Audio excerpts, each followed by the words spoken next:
Bem, pessoal, eu já falei anteriormente com vocês a respeito das psiconeuroses e também falei sobre a psicose esquizofrênica. Hoje, minha ideia é discutir um pouco com vocês a respeito da sexualidade humana, né?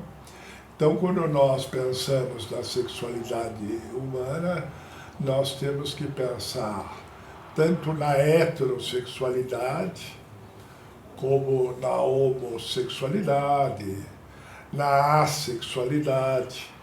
Então, nós podemos pensar em grupos de pessoas que se reúnem para a obtenção do prazer.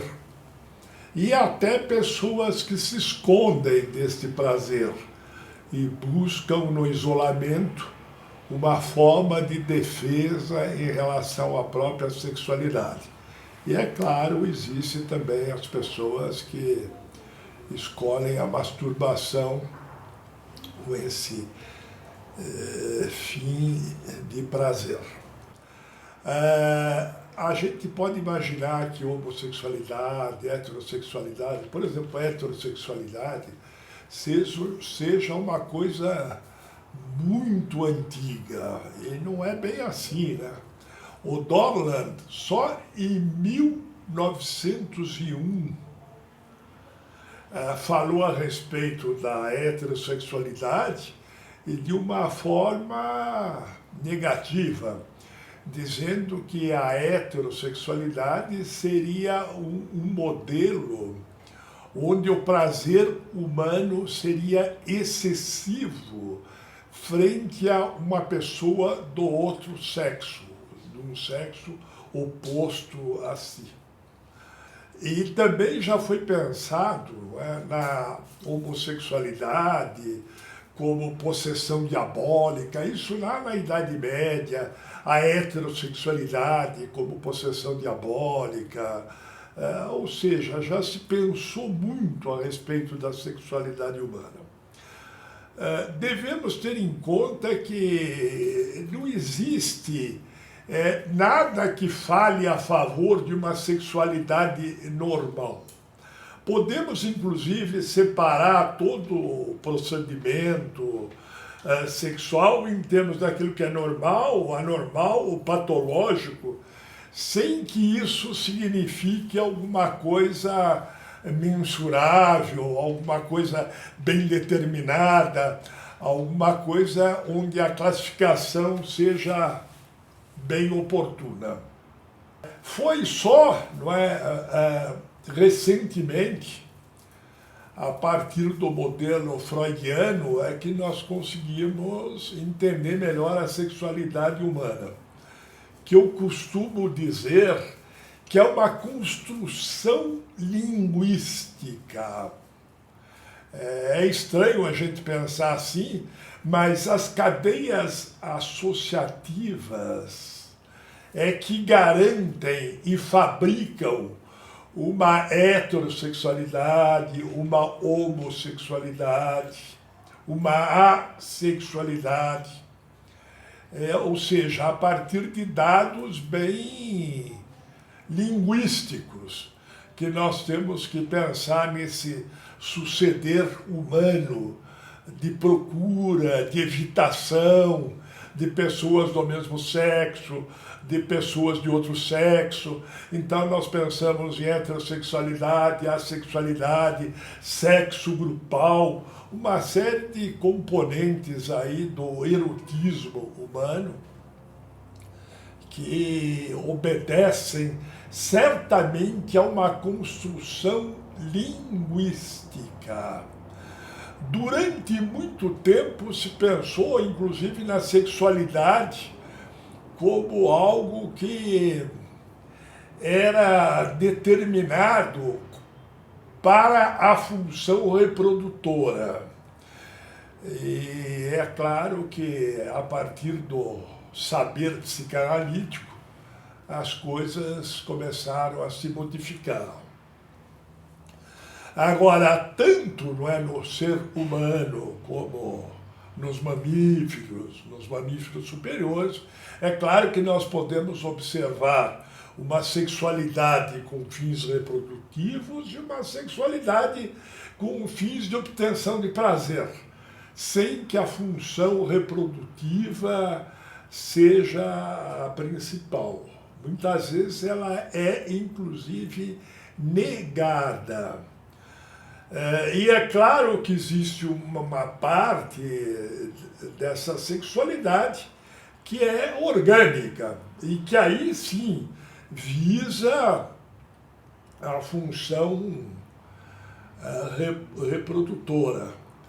E existe uma parte que faz dessa sexualidade algo que transcende a natureza. E transcende, inclusive, a natureza dos animais, dos primatas superiores. É uma função verdadeiramente linguística. Mas o Krafft-Ebing, por exemplo, considerava que o apetite sexual exagerado seria uma perversão.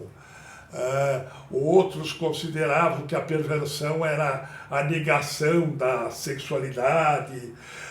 E se tudo fosse orgânico nesse ser estranho, nesse ser que parece que transcendeu a natureza, acho que transcendeu mesmo a natureza, então nós teríamos que pensar no cio.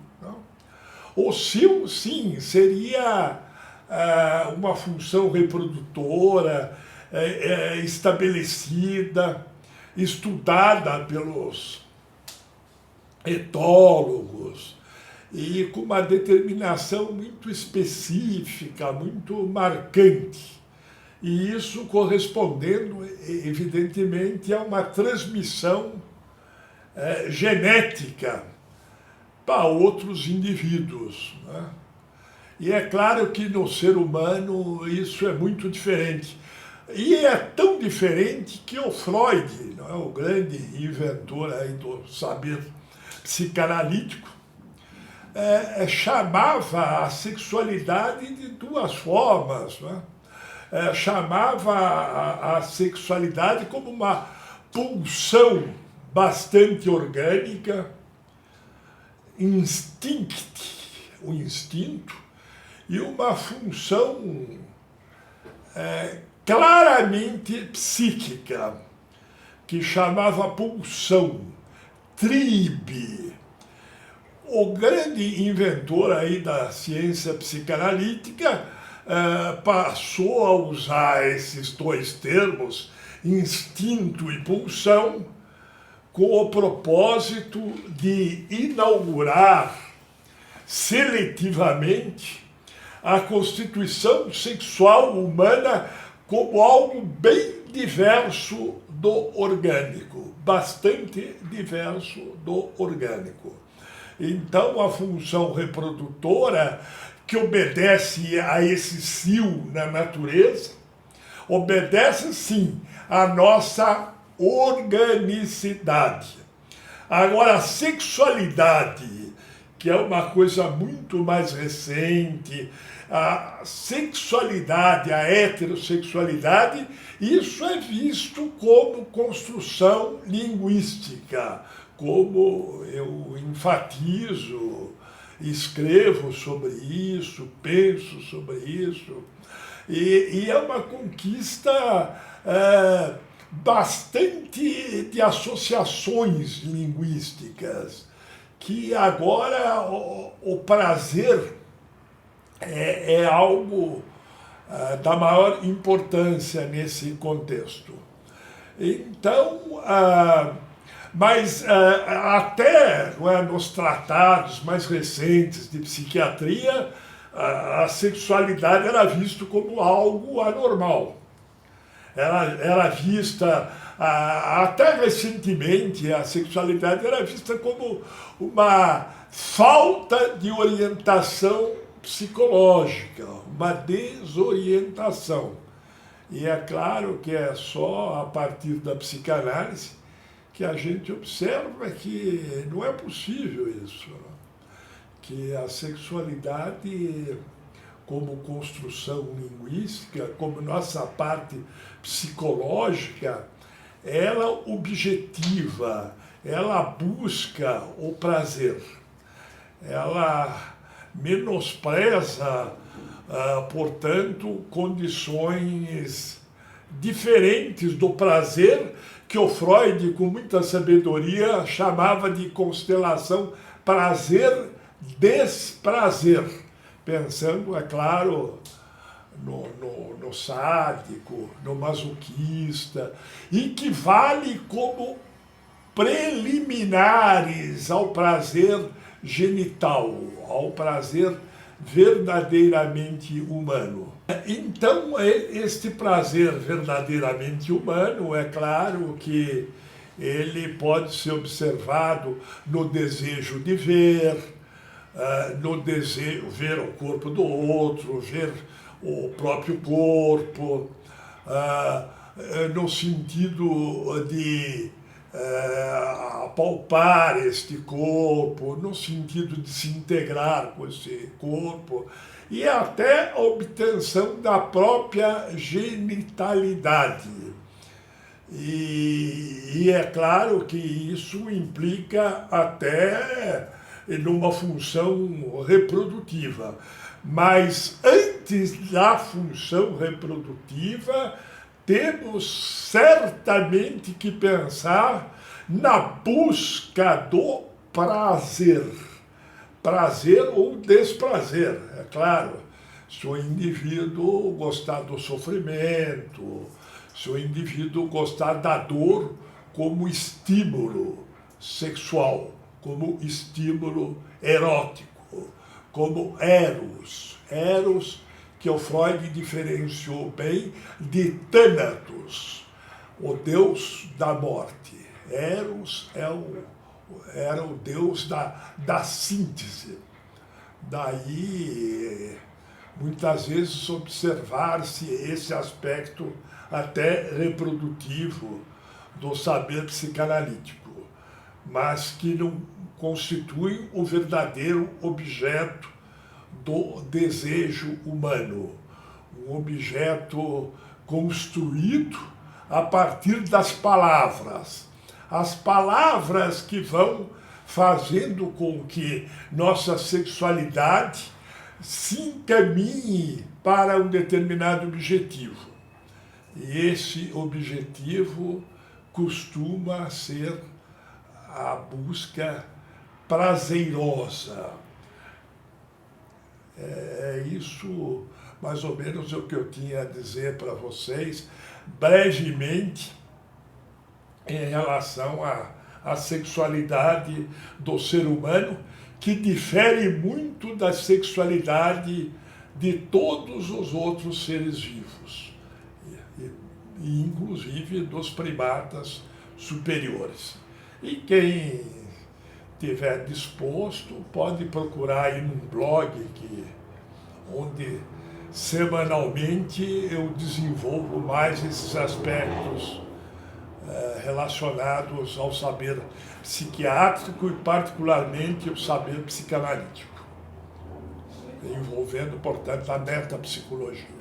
Um grande abraço, pessoal, e espero que vocês tenham gostado um pouco